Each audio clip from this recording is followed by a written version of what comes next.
გილოცავთ ნიკიაში პირველ მსოფლიო კრებაზე შეკრებილ მამათა ხსენებას. ალბათ ყველამ ვიცით, იმედია, რომ მართლმადიდებელ ეკლესიაში ისტორიის განმავლობაში 7 მსოფლიო კრება, 10 ადგილობრივი კრება, შემდეგ ყველა ეკლესიას ჰქონდა რაღაც კრებები ჩატარებული, დღეს ჩვენ ახლა სინოდის ხტომებს რო უძახით, ხო? ასეთი კრებები მრავლად ჩატარებული ეკლესიის ისტორიაში, მაგრამ აქედან ყველაზე გამორჩეული, ყველაზე განსაკუთრებული მხოლოდ 7 მსოფლიო კრება იყო. პირველი ჩატარდა, როგორც ვთქვით, ნიკიაში 325 წელს. ეს კრება და ზოგადად ყველა მსოფლიო კრება იმპერატორების ბრძანებით იქნა მოწვეული და მიზეზი კრებების ჩატარებისა იყო ის სრუსავლებები, რომლებიც ეკლესიაში ვრცელდებოდა. პირველ კრებასაც შეეხება პირველი მსოფლიო კრების მთავარი მოწვევის მიზეზი იყო მღვდელი, პრესვიტერი, არიოზი, რომელიც ალექსანდრიაში მსახურობდა. ის ცნობილი ადამიანი იყო, პოპულარული მღვდელი იყო. თავისი იმიჯის და ავტორიტეტის გასაზრდელად და ძალიან ბევრ ხრიკებს მიმართავდა. მოკლედ, დღევანდელი ტერმინებით რო გამოვიყენოთ, კარგი PR კამპანიის წარმოებელი ტიპი იყო და შესაბამისად ცნობილი ადამიანი იყო რა. და ის მოკლედ ძალიან უბრალოდ და მარტივად რო ვთქვათ, მაცხოვრის შესახებ სწავლებას ამახინჯებდა და ამბობდა, რომ იესო არ არის ჭეშმარიტი ღმერთი. მოკლედ აი ესე შეიძლება ითქვას, რა თქმა უნდა, ძალიან ისეთი ვრცელი სწავლება ჰქონდა მას, თავის მოსაზრებებზე დაფუძნებული და მე ახლა ღვთისმშეწევნით სხვა დროს და სხვა ფორმატში შემდეგ ვისაუბროთ ამის შესახებ. მოკლედ ამ კაცმა ძალიან ბევრი შფოთი გამოიწვია ეკლესიაში, ძალიან ბევრი მომხრე გაუჩნდა მას და ასე რომ დღეს ჩვენ არ გავკვირდეს, რომ სასულიერო პირები, რომლებიც ეკლესიას ებრძვიან. ეს ახლა ეკლესიის ისტორიისთვის უცხო არ არის, როგორც ითქარით, არიოზი,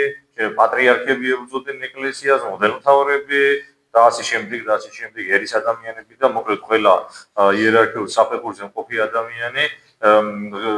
ისტორიის განმავლობაში იბრძოდა ეკლესიის წინააღმდეგ. სამწუხაროდ ასე იყო, ეს იყო რეალობა და დღესაც ჩვენ ვიხედებით, როგორც გითხარით, სასულიერო პირებს, რომლებიც პოპულარობის გაზრდის მიზნით თავის სოციალურ ქსელზე როგორც მღვდლები ისე წარმოაჩენენ თავს, მაგრამ ეკლესიის წინააღმდეგ ბრძოლის გარდა მეც არაფერს არ აკეთებენ და ეს არ გაგიშვირდეთ, რომ ასეთი რაღაცები იყო ადრეც, ხო? და მაშინ იმპერატორი რომისა იყო კონსტანტინე დიდი, მოციქულთა სწორი, მან ეკლესიის მშვიდობისთვის სწორედ ეს კრება მოიწვია, კრება, რომელმაც განაკანონა და ერისად შერაცხა სწავლება არიოზისი და ეკლესიიდან განიკვეთა თვითონ არიოზი.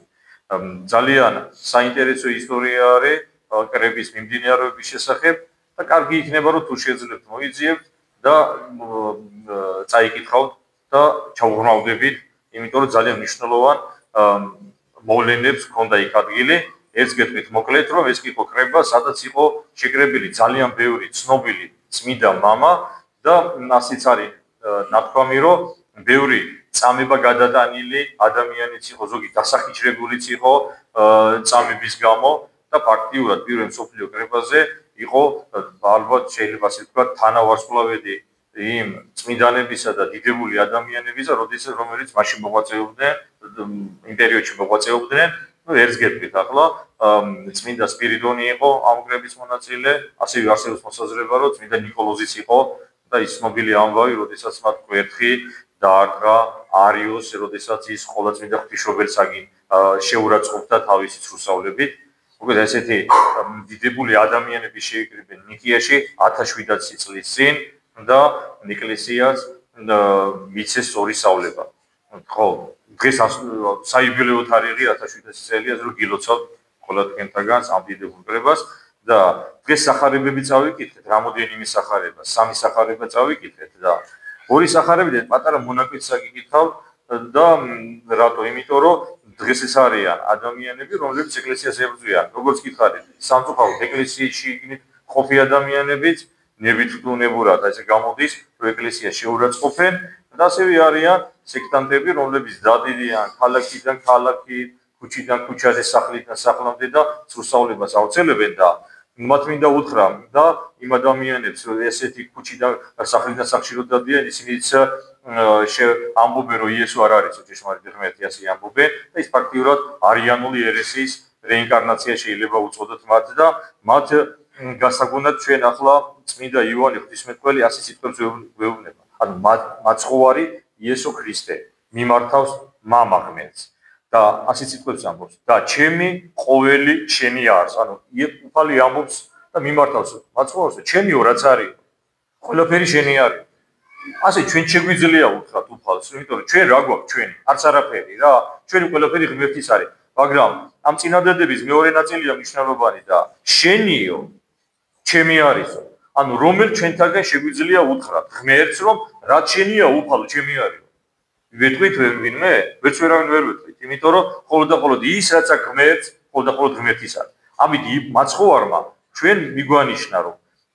ისიც არის ჭეშმარიტი ღმერთი რაც შეეხება ახლა სახლიდან სახლში რო დადიან ხოლმე და კარებს რო უმსხვრევენ ადამიანებს ახლა შეიძლება პირდაპირ გადატანიშნულობით რო დადიან და სულ აკაკუნებენ და ცდილობენ სახლში შემოვარდნას და ამას ამბობენ რომ იციო ჩვენ სახარების სწავლებას მივდივდო და მოდიო ლუკას სახარებაში წავიკითხოთ როგორ მოძღვრავს მაცხოვარი